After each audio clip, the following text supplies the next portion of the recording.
on Saint Nick. The thought of going just makes us sick. It's terribly scary and a little nightmare with a queen who says, off with their heads. Hey everyone, it's Jonathan and welcome back to Wonderland Wednesday, and also Merry Christmas! Today we're talking about a brand new movie, The Night Before Christmas in Wonderland. As soon as I heard about this movie, I immediately texted Jenna because obviously we had to do this, and then Mark texted me about it, so he had to join us.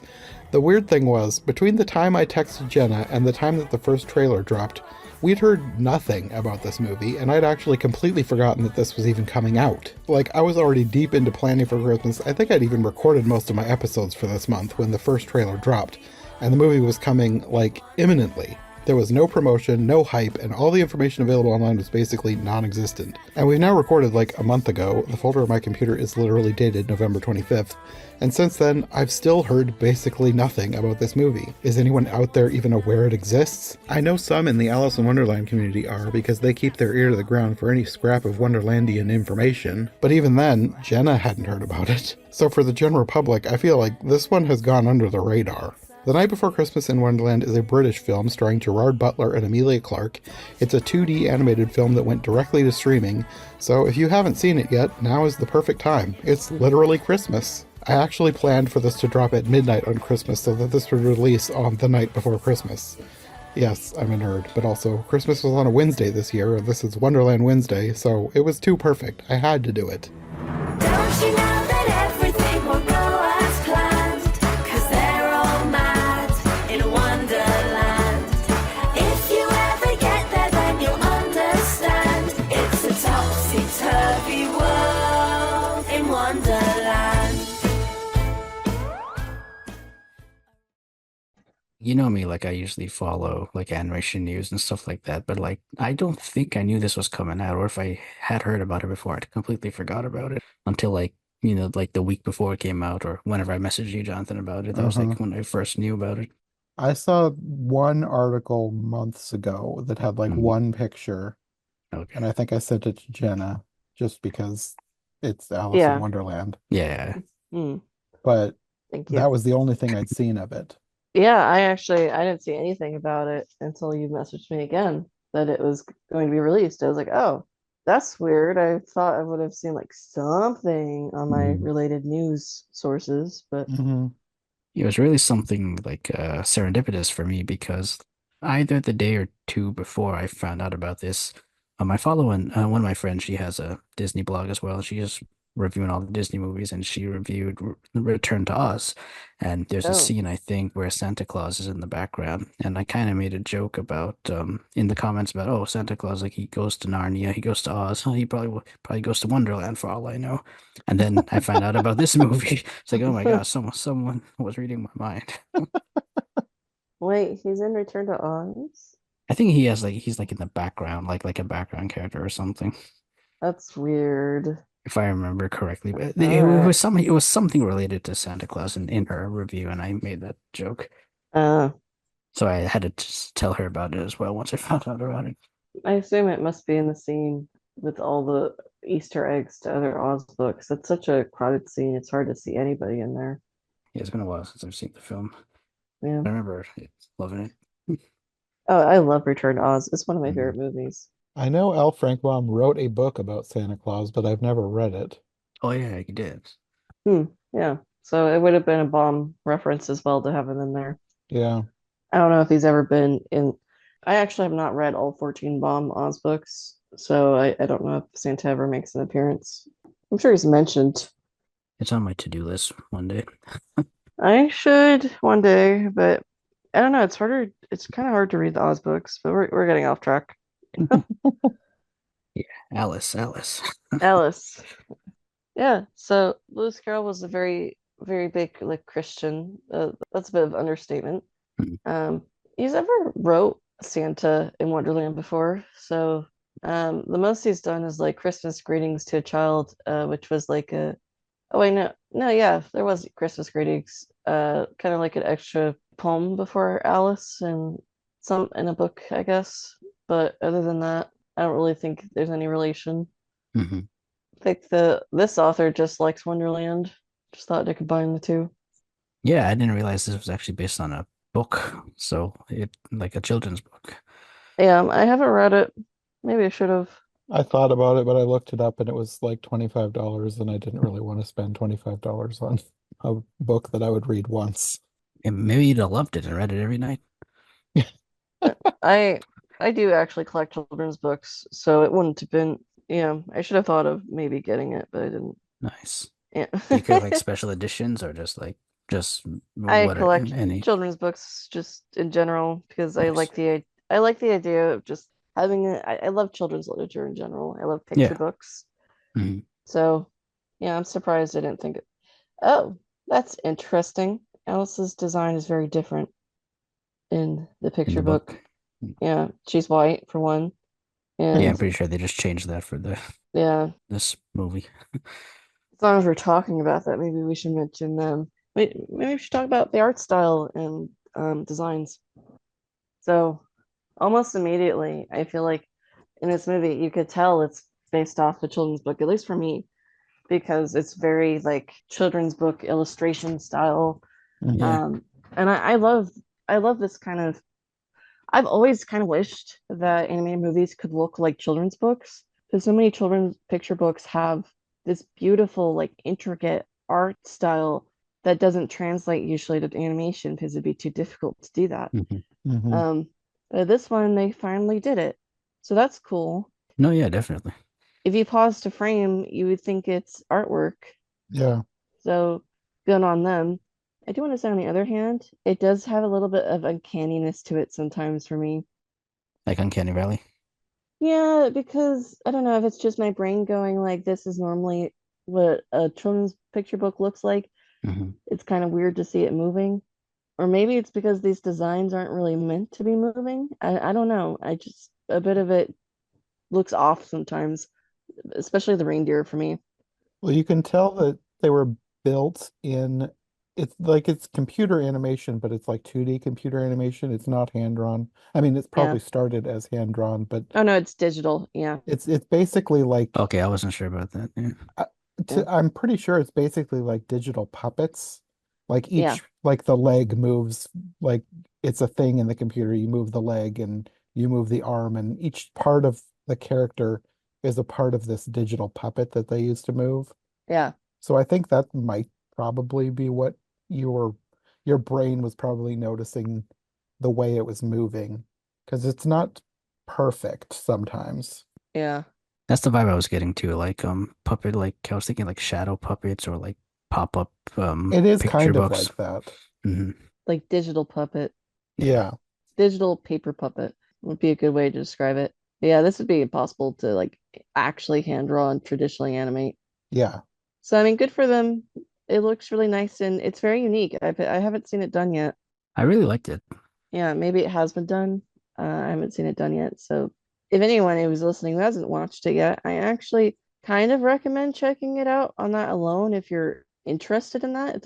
If you like children's literature illustrations or unique animation, just for that alone, Hmm. it's kind of cool to check out.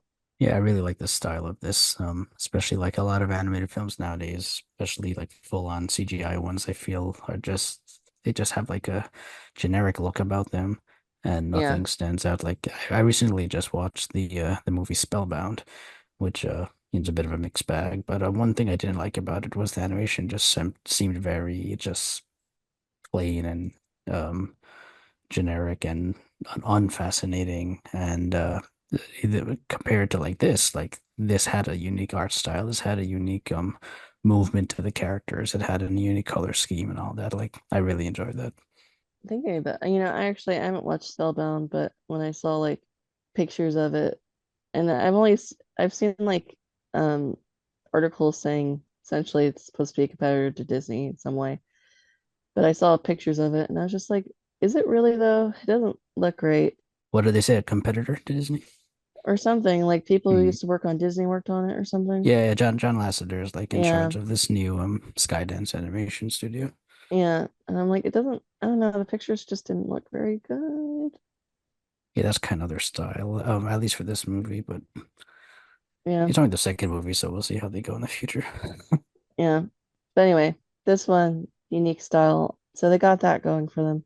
It looks like, as long as I'm on the Amazon page for the book, the Mad Hatter is also different, mainly that he's white.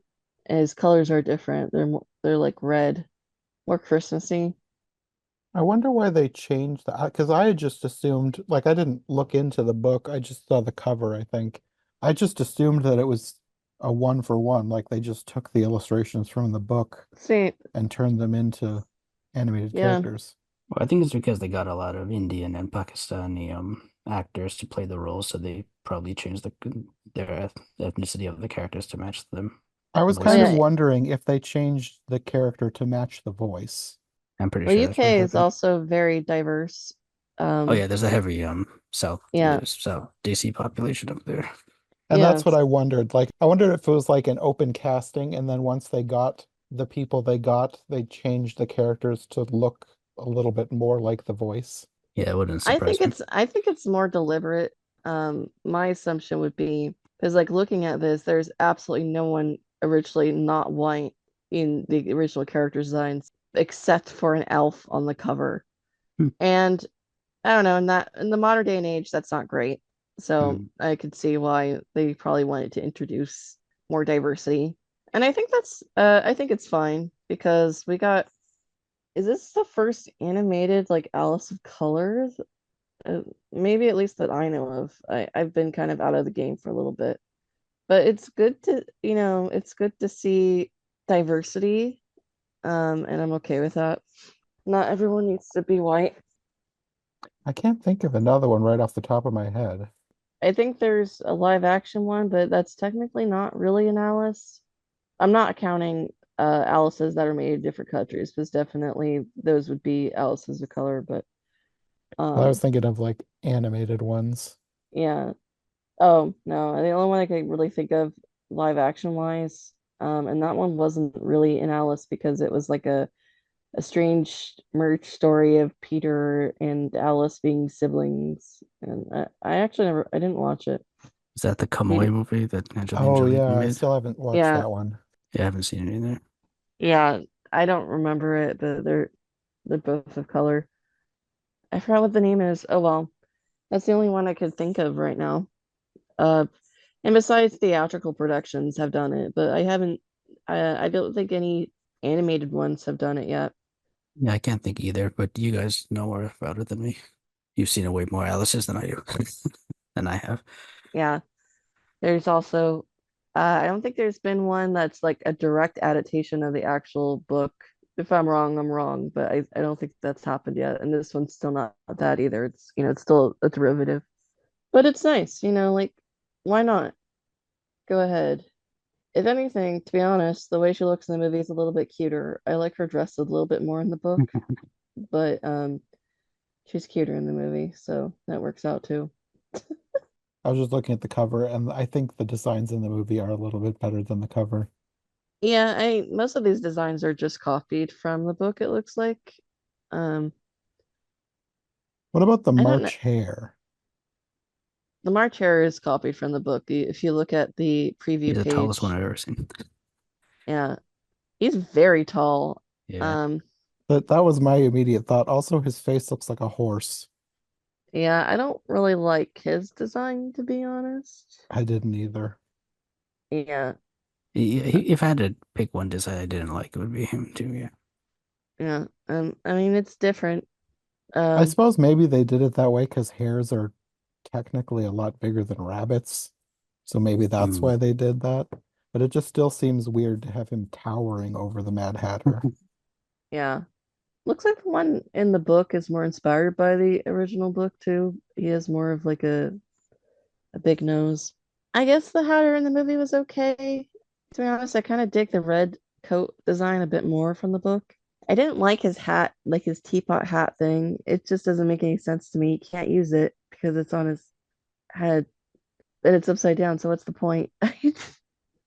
It's quirky. Yeah, He's a Mad Hatter. I don't know. I just don't think it's great storytelling. Like if you want to make it part of his hat or he's wearing it somehow, that's fine. But it's not holding any teeth because it's upside down. I think also I feel because this film kind of like I feel Santa and the Queen of Hearts are like the main focus, so they don't really give a lot of emphasis on the other characters. So maybe that's another reason. Looks like in the book he has a chain on his leg. A chain. I wonder if that. Oh yeah, he has a ball of chain. I wonder if that's a reference to like Looking Glass because he was in jail. Hmm, I don't know. interesting. I didn't even notice, but you're right. Maybe they didn't want him to be an ex-convict in the movie. On Christmas especially. Yeah, Christmas Eve, I guess. there also was a dormouse, but I did not see a dormouse in the movie at all. Oh yeah, I was waiting for Oh, him to appear, but no. We got a dodo though. Yeah, we did. The dodo's very cute. I like the dodo. I like the Cheshire cat as well. I I wish he don't, talked, but you know, to be honest, I didn't really care for the Queen's design. I didn't hate it, but I just didn't really care. And Santa's just okay. I don't really care about his design either. It's like, yeah, that's a man with a beard. Yeah. So the designs were very nice. Their work was nice. I'm glad they were able to do it like the book. Oh, the reindeer were cute, actually. I liked how the reindeer looked. It's just when they moved when it looked a little uncanny for me, but yeah, they were the ones that I noticed the animation the most. Like it stuck out the most about the way they moved. yeah, I guess because of the legs. yeah, it was the legs. I mean, the legs were weird. It was really notice it. I really like their personalities. So like these were like a really fun reindeer, like probably the best reindeer I've ever seen in a, I guess, Christmas related film. Like I want to hang out with these reindeer. I don't know. I I like thought them they a were a lot. little annoying personally. Just Debbie Downers. I thought you guys like Christmas. Don't you want to spread Christmas joy? It's like, Maybe I that's why I like them. I must yeah, be a maybe. Debbie Downer then because everything they were saying was everything I was thinking about Santa. It's like, why are you taking so long? You've literally delivered no presents to the real world and you're sitting down to have tea or whatever. Oh no, They're, I agree with them they're on that practical. point. No, no, I agreed on them on that point, but just the movie starts with them being kind of Debbie Downers, and so I just immediately got a bad impression of them. I just like how they were taking bets on what Santa would do that Christmas that would be embarrassing. Uh, I personally, when they didn't show up for their job, I didn't like them. It was like, oh, you guys are annoying. I guess like they remind me too much people I've worked with. Maybe that's it. I'm sorry. Yeah, just like complaining but not actually doing your job. I know what that's like. Yeah. Yeah, like then you don't have to be here. But yeah, they were very prominent. And I love Boots. Boots was cute. I liked him. I thought he was the cutest thing in the whole movie, to be Yeah, he's my honest. favorite thing probably. Yeah. And Robin, I just poor Robin and his journey just to get to Wonderland was just something. Taking a train, taking a subway, taking a plane. His whole thing, it was so pointless in the end. So Yeah. yeah, sorry. I thought it was stupid. I didn't get it. I was just like, I don't understand this subplot. I was expecting there to be like a I was reason for him expecting to, it to come in handy for some yeah, reason. Like he saved the But day or something. yeah. yeah, And then but he he just didn't. showed up and that's it. Yeah. Okay. I think he was just supposed to be comic relief for that, I guess. That's Yeah, the uh, impression I got too. yeah, I'm wondering if like maybe it's funnier in the book because maybe it's just a one-page joke or something. But in the movie, like I don't know, it just goes on for so long, the whole movie, that it makes this build up and you think something's gonna happen because of it. And it's like, and I don't know, maybe you might say, oh, well, he ended up flying, being the lead for the sleigh. And it's like, I thought the whole reason why he couldn't do it was because he was sick, and he's still sick when he gets there. So I don't, and he's asked to It's do like it. sick So schmick. yeah, so does it not matter that he's sick? Well, actually, well, he gets over his sickness at the end. Yeah, but he's asked to do it before he gets over his Oh sickness. yeah, So right. yeah, I'm like, I don't understand. I might as well say it. There was a lot of things in this movie that I feel like logic kind of struggles. I mean, it's Wonderland. I felt the same way, and I tried to do the thing where it's like, well, this is Wonderland. It doesn't have to make sense, but I still kept getting annoyed by different things. Yeah, another thing I got really annoyed about was weirdly kind of the tone of the movie and a character thing in which it's brought up several times about heads being cut off. And at first I was kind of okay with it because the reindeer, that's what they've heard. so they don't want to go there. It's like, okay, well, they've heard people get their heads cut off. But then when you're there, it's actually referred to as a thing that she has done, the Queen of Hearts has done. But there's no, like, wait a second. In the actual book, no one does get their head cut off because everyone gets pardoned by the king. But there is no king in this book to pardon people, which means people are getting their heads cut off, and people talk about her cutting people's heads off. So why are we acting like this is a warm and fuzzy character who could be redeemed? That's And it's not true. addressed. She's a murderer. It's not addressed. I'm like, But she excuse me, didn't get the guys. Bandersnatch. Yeah.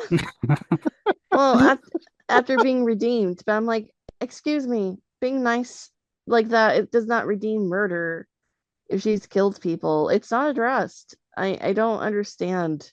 Maybe the fish guy helped prevent people from getting their heads cut off. Maybe there's something I missed and it actually is referred to as actually no one does get killed. But my God, I was like, wait a second. She's a murderer. But I think it operates from a misunderstanding of the original source material. Because a lot of people assume that people do get murdered. Maybe we could blame adaptations for not making it clearer that people are getting pardoned. It's just at some point adaptations assumed you would know that and they didn't explicitly say it. But now everyone thinks that people do get murdered in Alice, and it's like, no, they don't. I guess it depends on the adaptation, Yeah. because you have some dark adaptations. Well, like I think the Disney one doesn't mention pardoning. Um, Wait, no, Hmm, does the king pardon? Not an animated one, I don't think. Yeah. Is I there I a know don't in the king in the remember. Tim Burton ones? I can't remember. No, there isn't, but it's implied in the Tim Burton one. The king did pardon people when he was alive, but he's dead because she Oh, okay. executed him too. So now people are dying. Oh, Um, it's actually clever script writing, if anything, and I don't like the Burton one, so that's a compliment. yeah, same. Yeah, but anyway, in this one, I'm just like, excuse me, no, this cannot be warm and cuddly because she's a murderer. Maybe murder isn't that bad in Wonderland.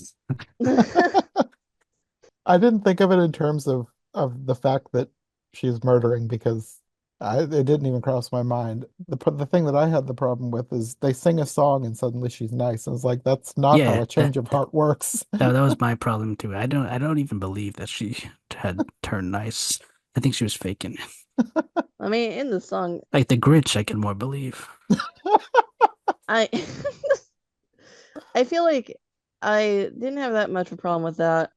It was more that I think the biggest crime of that sequence was that it was boring and the song was bad. That's probably the song I But like the best. Oh, that was the really? The song I liked the least. Bandersnatch one. Oh no, not that Oh, one. That one's my favorite. I'm talking Bandersnatch, I'm just gonna say it. The songs Oh, are bad. the one where that like okay, never mind. Yeah, I I see the what kindness, the kindness one. it's Okay. cool to be kind. That was the Oh yeah, worst song in the whole I wasn't too thing. fond of that one. It's cool to be kind is the worst. I agree. The Bandersnatch was actually the best song. Yeah, I loved that Um, one. yeah. Same. The other ones were like middling bad, like not anything to. I'm not going to cry about hearing those songs, but I also don't like them. They're better than It's a Small World, and that's a low bar. Oh, Um, oh, that's oh, that's knife in my heart right there. oh, do you like It's a Small World? I love it. It's more. Oh, I'm sorry. I mean, keep in mind, I hear it a lot. Well, that's Um, true, I guess. yeah, forgive me. Sherman Brothers. Okay, no, never mind. You know what? Actually, thinking about it, It's a Small World is technically better than these songs were, including Thank Bandersnatch. you. It's more the repetitiveness of Small World that gets, yeah. At I least, see. yeah, these songs end and they have a blessing in that. These But songs end. Yes. yeah, but the other side of it, they also have reprises, and it's like, why do we need a reprise? We could live happily without a reprise. But yeah, I just thought the songs in this were so weird sounding. There was something about them that felt familiar, not necessarily in a good way, but not really in a bad way either. They just felt, I don't know. I know what you Most of the mean. songs I didn't love. Like, I liked some of them. There were very few that I felt like I didn't like. I didn't like It's Cool to Be Kind. That was the only one that I was like, I don't like this song. That was the worst one by far, yes.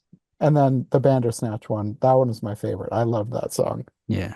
But the rest were, it was a very mixed bag. Like the film itself. It's a mixed bag.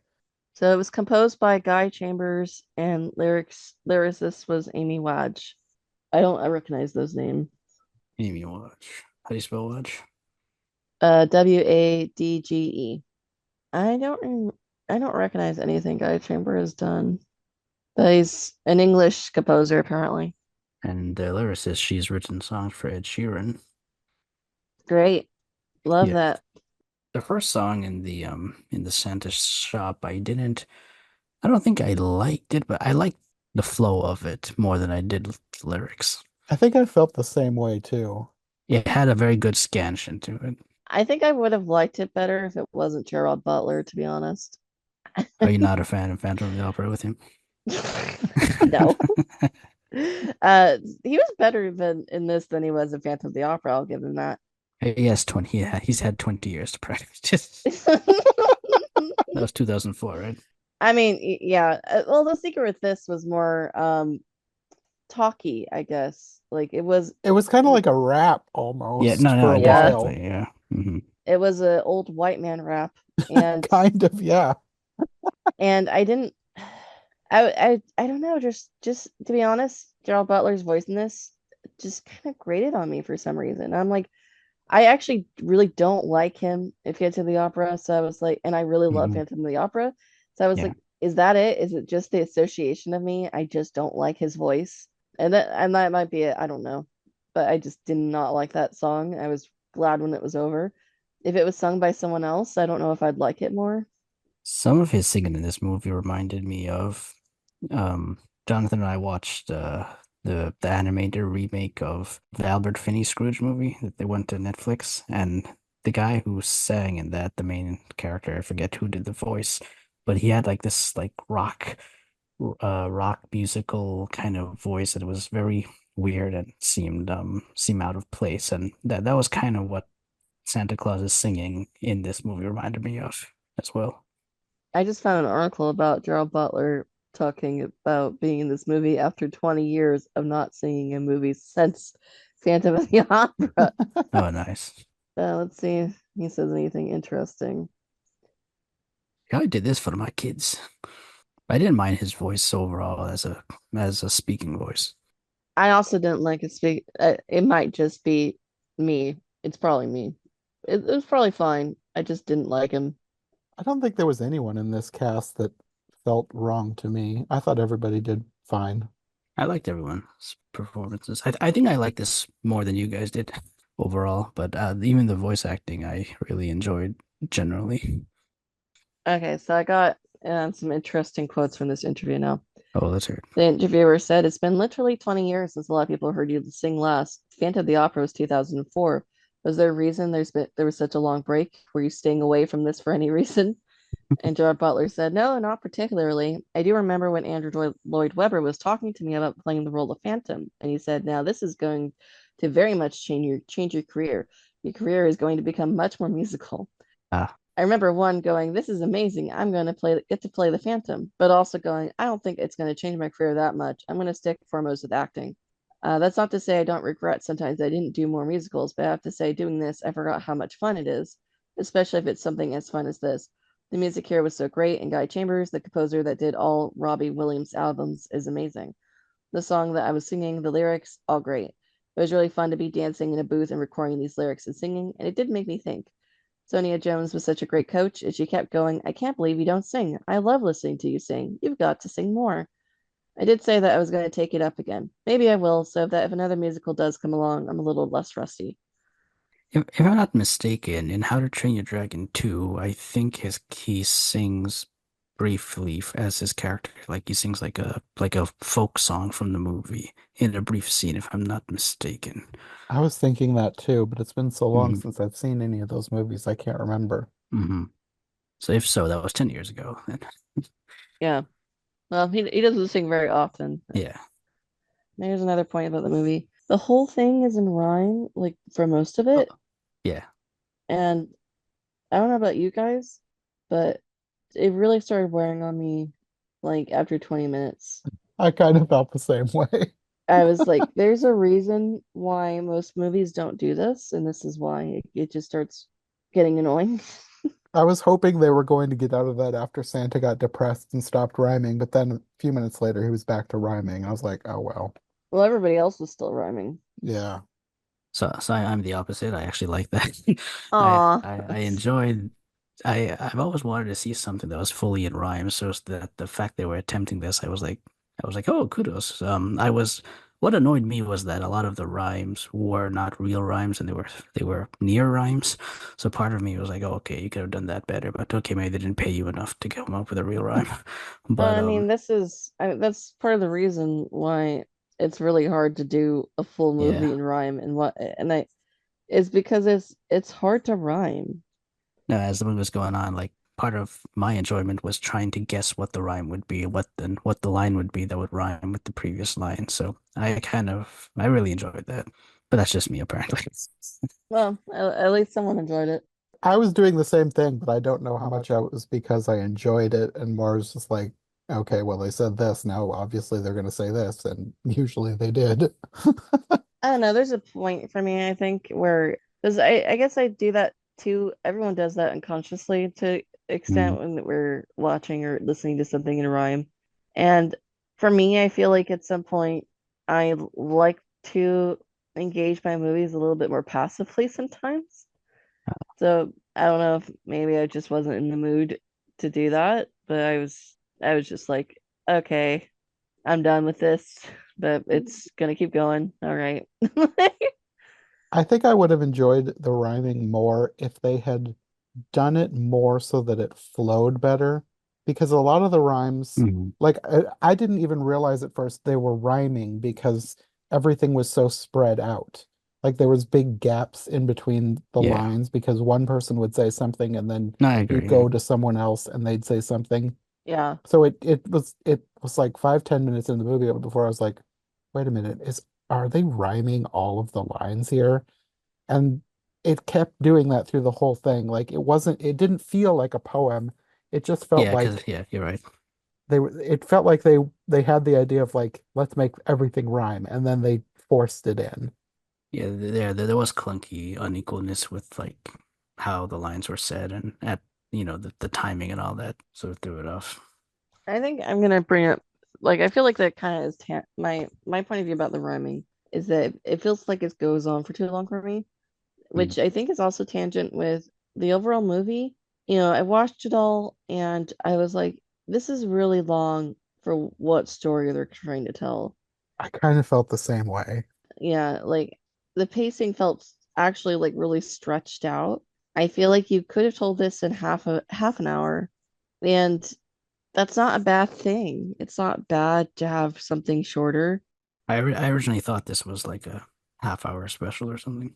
Yeah, I thought it was a half hour special. I was kind of shocked it was so long, especially at least for me. It was a very predictable story, and I don't hate predictable stories. I love children's picture books and stuff, and those are always pretty predictable. But I'm just like a whole hour, and I knew everything that was going to happen. Like there wasn't any surprises for me. So I don't know. It just kind of like at some point you're just half an hour through, you're like, I could just guess what happens the rest of the movie. I don't need to finish this. I think it would have really benefited them to have done something shorter, to have less songs that were stronger, and then they could have rhymed the whole thing and it would have been less on my nerves, I guess. Hmm. I guess that's another thing about the rhyming. Maybe it's possible, like, if I was more captivated, I wouldn't have minded it as much. Because I was kind of like, I know what's going to happen. This is going to happen. And I was like, never wrong. The only part I was wrong was I thought the Santa alarm thing was going to be useful somehow. Yeah, I thought that too. They made such a big deal of it, and then it came to nothing. Yeah, that's the only time I was wrong. Just a MacGuffin for Robin to get there. Yeah, essentially, or maybe just like you think you know what's going to happen, but it's not. Like, so I feel like this would have been way stronger if they had made it short, even 40 minutes, just a little bit shorter, focused it stronger on telling a story without padding it out. Stronger songs. Less is more. This is a less is more story.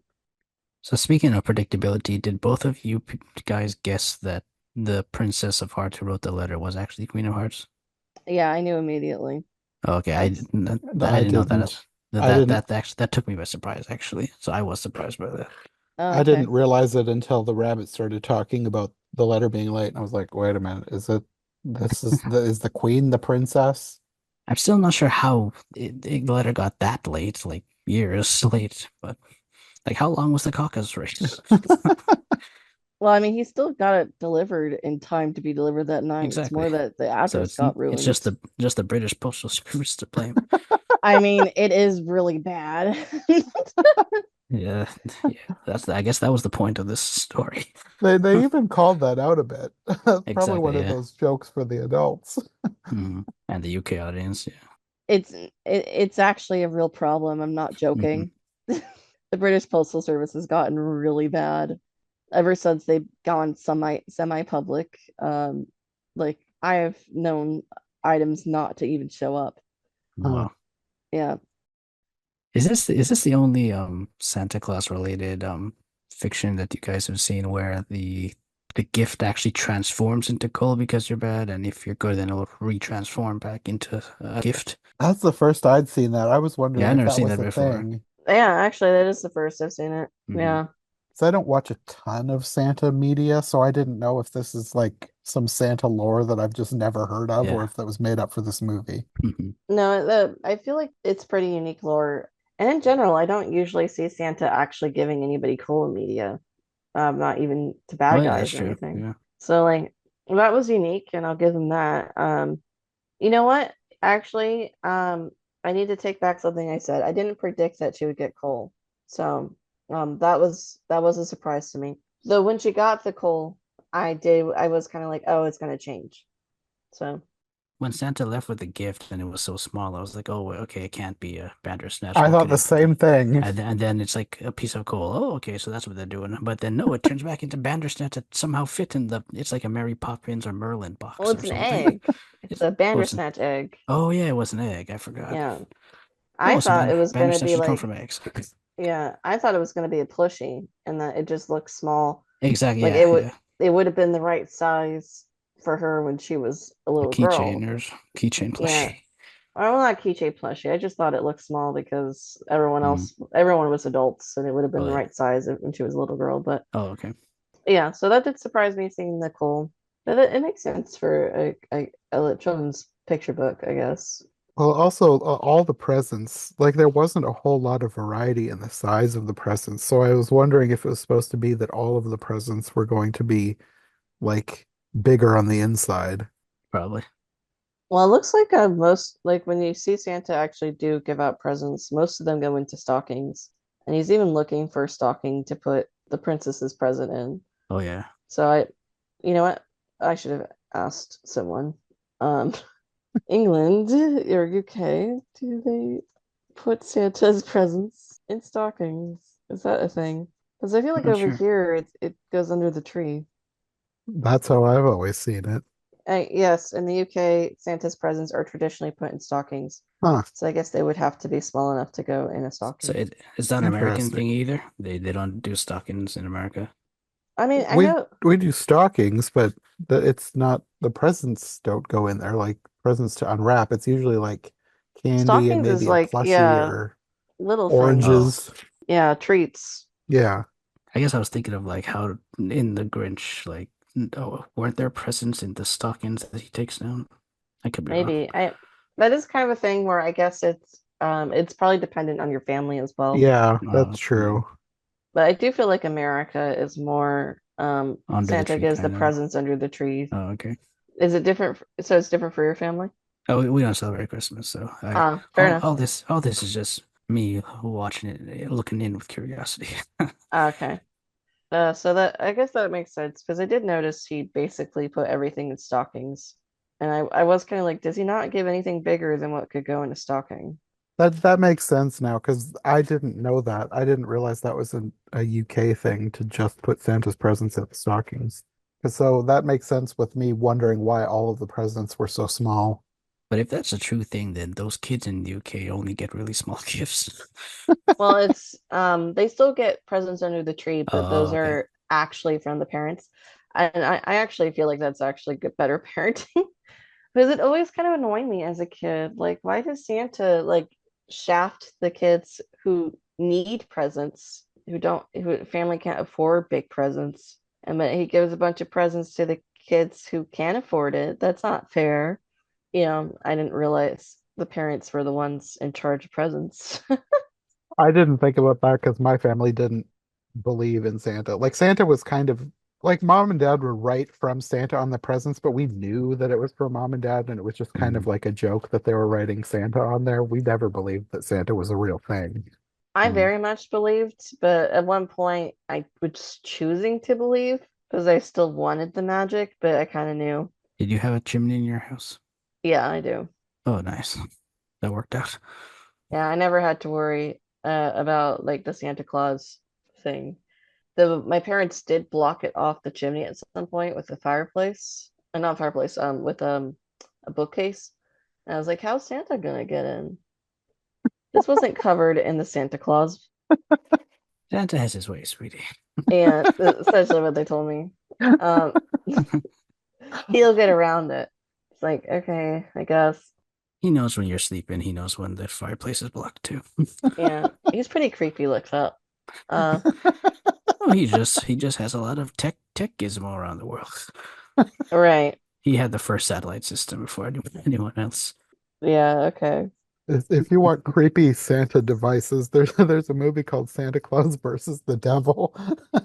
It's a Mexican film from like the I've 1950s. heard of It it. I it's haven't like a watched it though. children's film, but it's bizarre. And Santa's devices are really weird, especially the one where he's spying on the children. It has like human features on Oh wow. electronic devices. It's so strange. Like it's probably not meant to be strange, but one thing I find strange is this what they call it elf on a shelf thing. It's Oh, I hate that thing. That like was it's an never a elf Yeah. thing when I was who's growing up. supposed to look at you and it's like and report back to That's Santa. That's just that's a that was creepy. relatively yeah, that's a relatively new thing. It is Oh, not okay. normal. Um, Yeah, and it's personally, I bizarre to hate the me. sound of it. I guess the idea is it's supposed I this is probably a tangent. It's supposed to be fun because the parent is supposed to like come up with like change the shelf's position, do wacky things. But that And just I'm like, sounds even more scary to me. yeah, well, my thing is just that just sounds exhausting. Don't you Okay. already have enough Christmas stuff going on? Why do you need I to ain't add got another time to change chore? yourself. Yeah, I don't know. I don't like it. Also, I find it kind of like sad, hilarious that because a lot of kids believe these elves are actually reporting to Santa. They do things to the elves. Santa, don't send me back to the Smith house. Like, well, there was a case of a elf on a shelf being put in the oven because the kid wanted Snitches him get to stitches. disappear. Yeah, and the family didn't know he was in there, so they turned it on at some point. And yeah, the Why does the burnt crisp. Christmas pie taste different today? Well, I mean, they noticed before putting food in. That kid definitely got coal. I don't I feel like Poor Elf elf. on the Shelf is not a great new tradition. I Yeah, rather not. maybe it'll die away, I die th- I down. think I personally I feel like it has to because I feel like some people I've heard a lot of people can't keep up with like doing a new thing every day. It just gets exhausting, especially during the Christmas season and it's so busy. Hey, so what does your family celebrate if they don't celebrate Christmas, or do you guys not celebrate anything? Well, we're Muslims, so we celebrate.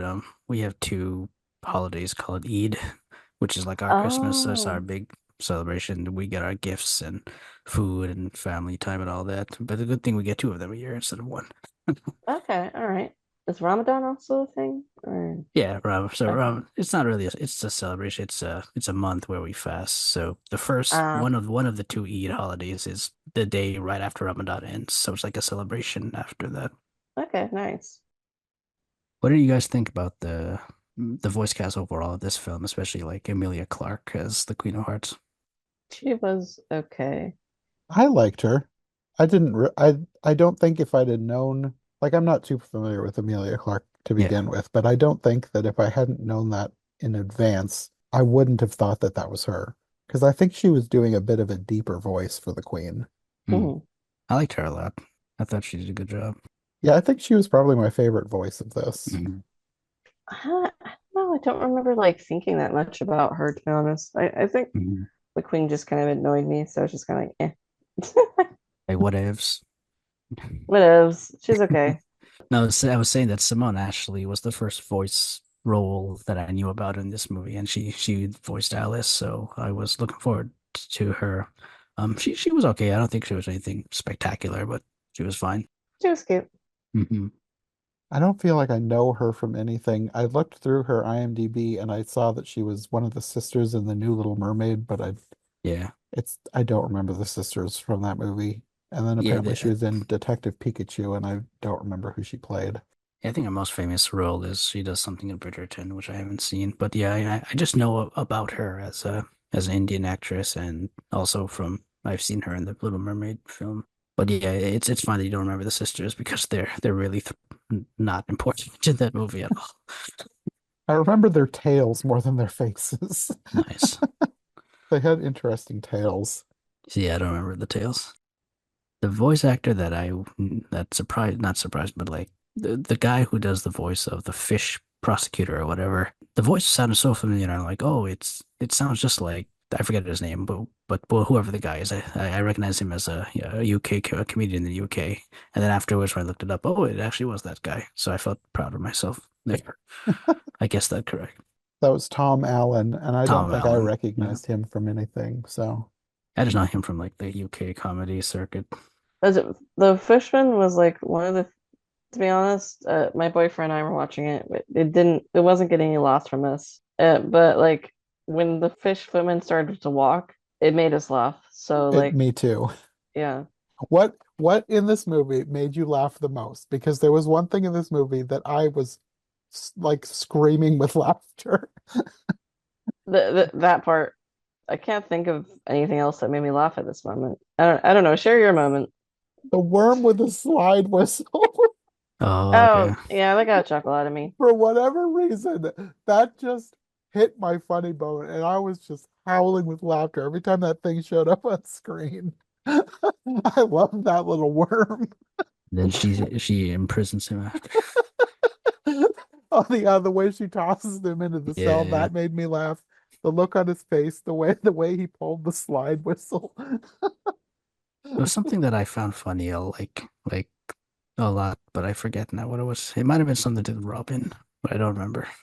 I can't remember the other funny parts. To be honest, there weren't that many. It was more like parts where it's like, oh, I'm supposed to find this funny. Um, throughout a lot of it. But again, but part of it was like, I knew a lot of things that were coming, so there weren't a lot of surprises for me. Yeah, yeah, yeah, it was pretty predictable to you. Yeah, that was like some of the jokes were predictable as well. I think I must be like in the middle of you guys because I enjoyed parts of it. Yeah, Mm. Like yeah, I think we're at three different levels here. It's like Goldilocks bears. I'm sorry, I'm a Debbie Downer like the reindeers. Hey, you're being true to the material. like this wasn't by any means a perfect film. Like it's No, no. it's it's not amazing or anything, but I enjoyed it while I was watching it, and I had no like I watched it twice because I watched it with Sarah once because just on the off chance she was thinking maybe she would have time, but she couldn't make it over here. Okay. But we watched it together, and then I watched it again tonight so I could make my notes. And it didn't bother me at all to watch it twice. Like Mhm. if I had disliked anything, it would have been a chore to watch it again to make the Mhm. notes. But that's fine. I didn't mind watching it twice. So yeah, it's not amazing or anything, but I enjoyed it, and I wouldn't mind watching it again. Not right away. I don't want to watch it right away. Like twice in a week is that's That's plenty. yeah.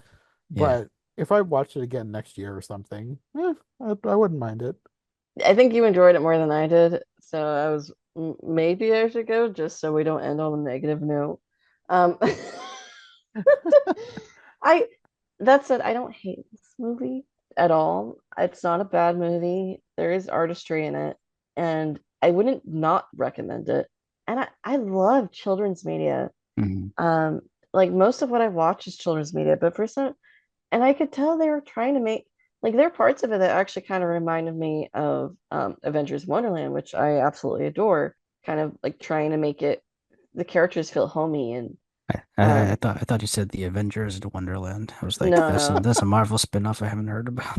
no Adventures in Wonderland. And but for some reason it just wasn't speaking to me very well. And maybe I'm just a Scrooge. I don't know.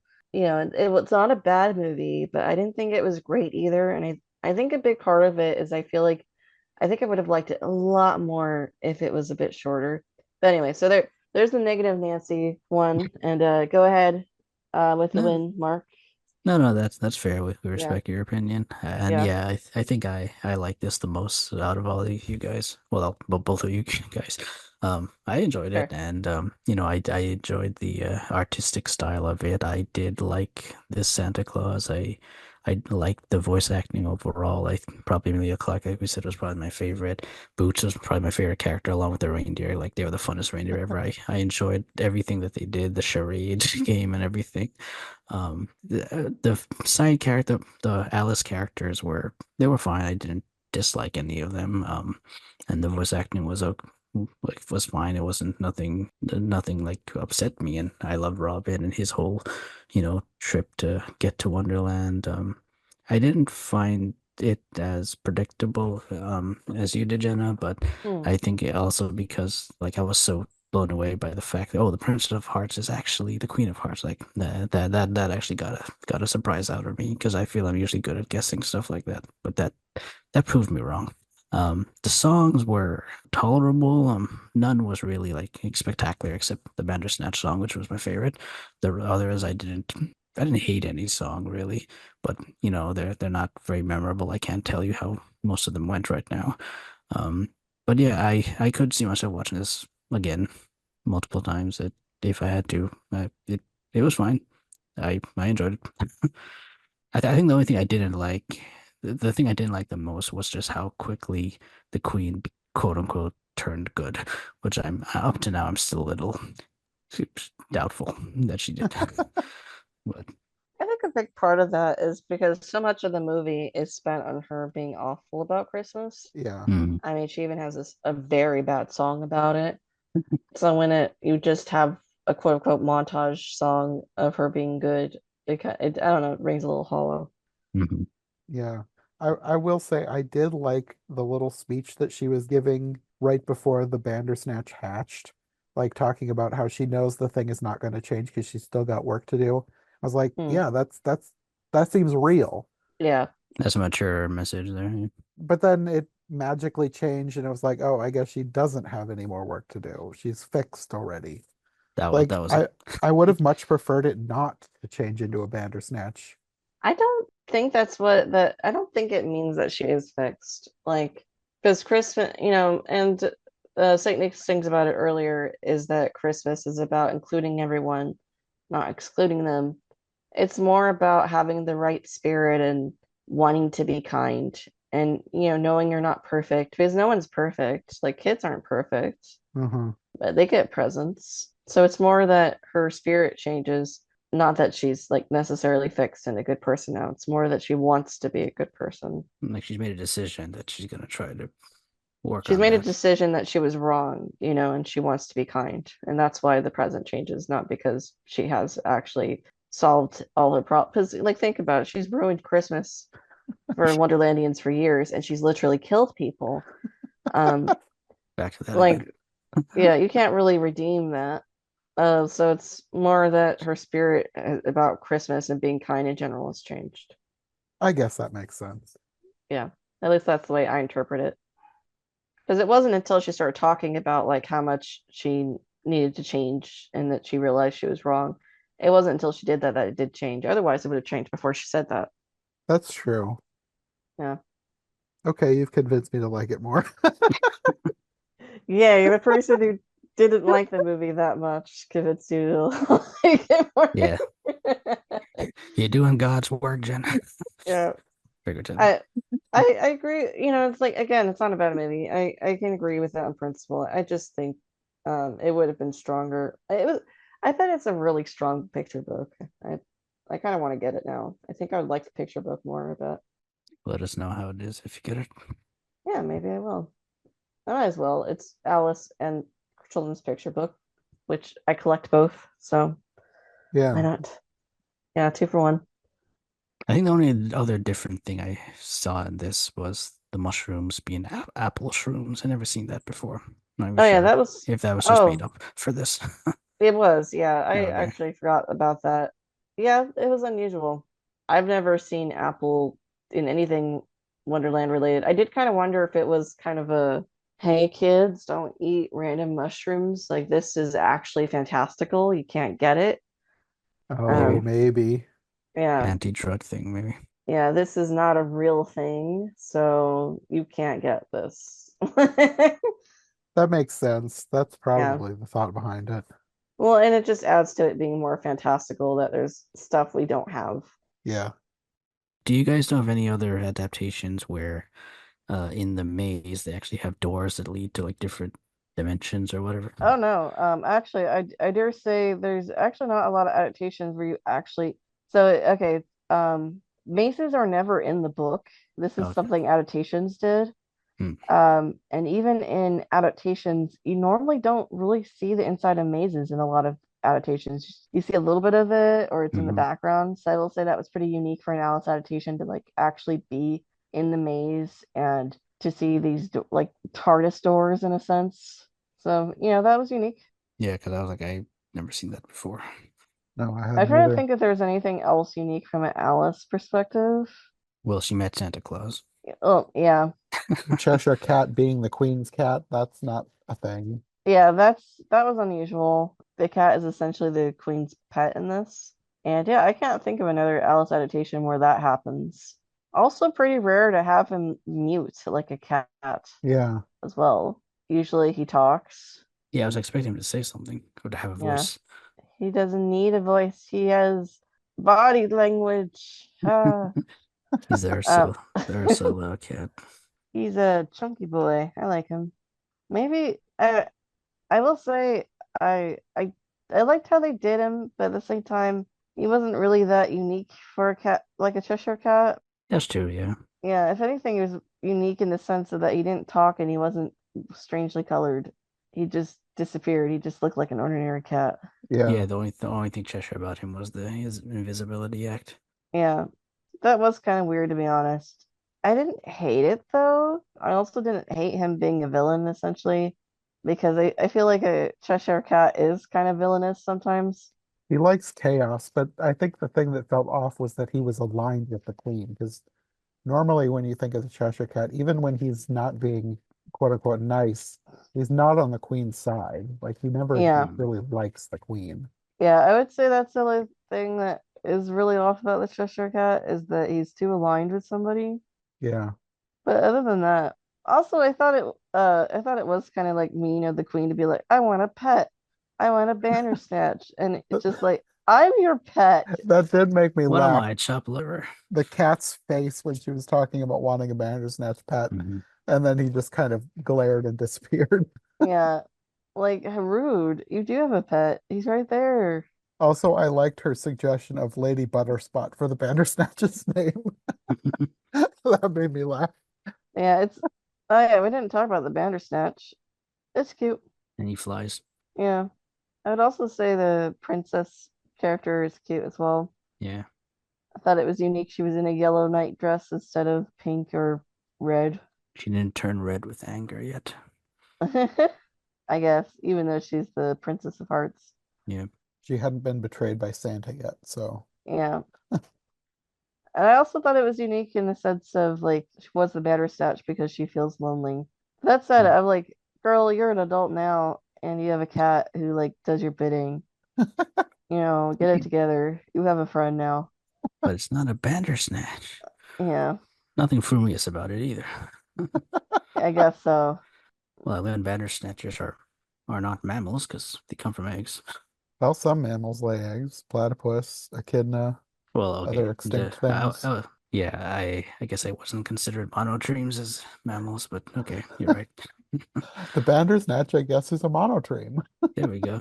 There's the canon for you for this. Bandersnatch is a monotreme. Hot takes on the Fun at the North podcast. get canceled for that. About Bandersnatch terminology is very Exactly. controversial. Yeah. Exactly. It's like the hyena lovers who are upset by the hyena portrayals in The Lion King. Oh yeah. that a thing? But That was the thing. Yeah. oh yeah, there are people very upset about it. I could kind of understand where they're coming from. I Um, guess this was a controversy that has not crossed my computer screen yet, so uh, That's the way to phrase it. the internet is an interesting place. Let's just say that. But speaking of animal stuff, do you think the Bandersnatch is a cryptid in this world, or is he just kind of a rare animal? It's like asking for a dragon. I don't know. I think it's real in that world. I assume that all of the Wonderlandy creatures from the Jabberwock poem that they mentioned were real in Wonderland, so Yeah. it's probably just a rare one. All right. And no one made any comments about, oh, Bandersnatches are not real. How could you wish for one? Yeah, Maybe endangered. Well, I'm just Maybe. thinking she's royalty. If Oh, she she could could, just order for one. yeah, becoming queen, can't she just make someone get her one? But the rage that from the Santa betraying her, she can't think straight since then. I don't think we ever mentioned the name of this movie, but it's The Night Before Christmas in Wonderland, in case anyone's wondering. But no, we did it. that's true. It that is kind of a big part of it because it's a mashup of the book The Night Before Christmas and Alice in Wonderland. Like the whole rhyme scheme is the rhyme scheme from The Night Before Christmas. Oh, The whole thing that they're trying to do through the whole thing, that's how the rhyme scheme works for that book. I didn't realize that. Maybe that's the real thing behind it. I don't care that much for that story either. I've probably only read it once, and that was probably decades ago, so I don't really remember it. I don't really care for the rhyming in it either. So I don't know. Maybe that's the secret. I'm just not into The Night Before Christmas. Back when I was searching up this movie, I kept accidentally writing The Nightmare Before Christmas because that's what I'm used to. And then it accurately described your feelings towards the movie. No, it doesn't. It's not that bad. I've watched much worse children's media than this. Oh, me too. Yeah, this is I've fine. we've reviewed much worse than this. Yeah, this is totally fine. Yeah. I can recommend this one. Like Yeah. it's not going to be for everybody, but like if you just want a random new movie to watch with your kids at Christmas, go for this one. It's fun. Mm. I feel like though I get the feeling that this might not be for all kids. I guess like if you're a parent looking to introduce your kid to a new movie, like your kid the best. Does your kid like Alice in Wonderland? Does your kid like rhyming stories? If they do, then this would probably be great for them. If they like picture books, another one, because it does look like a picture book. I feel like this is gonna be more for younger children. Yeah. Yeah, I think it's aimed towards that. Yeah, again, not saying that as a bad thing. We need media for all ages. I feel like older children are probably might get a little bit more bored. So your mileage may vary in regards to like actually having children watch this, but it's perfectly appropriate. It's not insulting to children, I don't think. I think the only thing that's a little on the nose is the cool. It's cool to be kind, but lots of Yes. children's shows do that. I think that's part of why I was annoyed with the song because it was just way too on the nose. Yeah, but I mean, a lot of children's media, it is about teaching children morals. I prefer when they trick children into learning to be kind rather than telling them that they should be kind. Watch I do. someone do a snippet of Jonathan there. I prefer when they trick children and just leave it. I prefer illustrating rather than telling, which weirdly this movie does kind of do because it does kind of illustrate the Queen's change of heart. But unfortunately, you do have that song telling you what they're trying to tell you, and so it is really on the nose. So I feel like older children aren't really going to vibe with that as much because older kids don't really like that kind of morality lesson so directly. But I think younger children are going to be fine with it. They're used to it. Yeah. And then as for adults, for any other childless millennials, I think it depends on your niche, like your interests. If you're into Alice, it's worth checking out, I think. If you're into Christmas stuff, it's worth checking out. If you're into also children's literature or animation, Yeah. yeah, I think it's worth checking out. But if you're not into any of that, you know, oh well, it might not be for you. And that's okay. I like how we all had 3 different opinions though on the movie, so it's interesting hot take session. Well, I think at the end we still kind of had the same, like it's not it's not great. Yeah. We're still kind of on the same wavelength in sense of that. And it's not great, it's not terrible. We're just kind of like on different places of somewhere in the middle. It's a spectrum of average. Jim are average. Yeah. I guess for me it's average. You guys might say it's a little better than average. There you go. Yeah. Yeah. Okay, well, I think we've probably talked more about the Night Before Christmas in Wonderland than anyone has yet so far. So There we go. Jonathan, post this video on your YouTube channel and watch it get a couple of views at least. Maybe Gerald Butler will find us. technically, I've Yeah. already had someone request us to review this. So Okay, Oh, never mind. really? Okay. yes, someone literally just yesterday, someone typed a comment onto one of our past videos asking if we were going to be talking about it. So people are waiting, I Okay. guess. There we go. See, We're in demand. I guess so. let's hope we don't disappoint them. Well, we're varied Well- enough that Well, yeah, that's true. one That's of our true, yeah. opinions has to satisfy them. Unless they really loved it or really hated it, then Yeah. Either way, they'll have at least one of us to be mad at. yes. You have both. Oh, okay. Well, until next year, you guys want to let people know where they can find you if they'd like more of your content? Mark?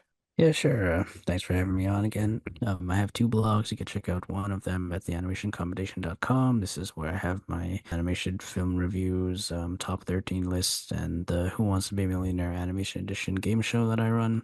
My other blog is My Live Action Disney Project at myliveactiondisneyproject.com, where I'm trying to watch and review every single theatrically released live action Disney film ever made. So check me out there. Thanks. And Jenna? I am Phantomwise on YouTube and Love Gift of a Fairy Tale on YouTube as well. Okay. Well, I'm sure we'll see you next year for The sequel, Santa Returns to Wonderland. I would be surprised if they made a sequel to this, but I wouldn't say no to a sequel. I doubt we'll make a sequel. The Night Before Easter in Wonderland. I was thinking Easter more Bunny, of there a we go. wonderful new year. Well, In they did Wonderland. mention a New Year's party at the end Yeah. of the movie. Yeah, I did. Maybe they will. Maybe they will. Probably not, but maybe. You have to wait on critical reception first. Anyway, To all those who celebrate Christmas, I hope you have a good one. Merry Christmas. Merry Christmas. And happy holidays to everyone who doesn't celebrate Christmas. And ignore the elf on the shelf. He's not real. If you get rid of him, you can't report your crimes.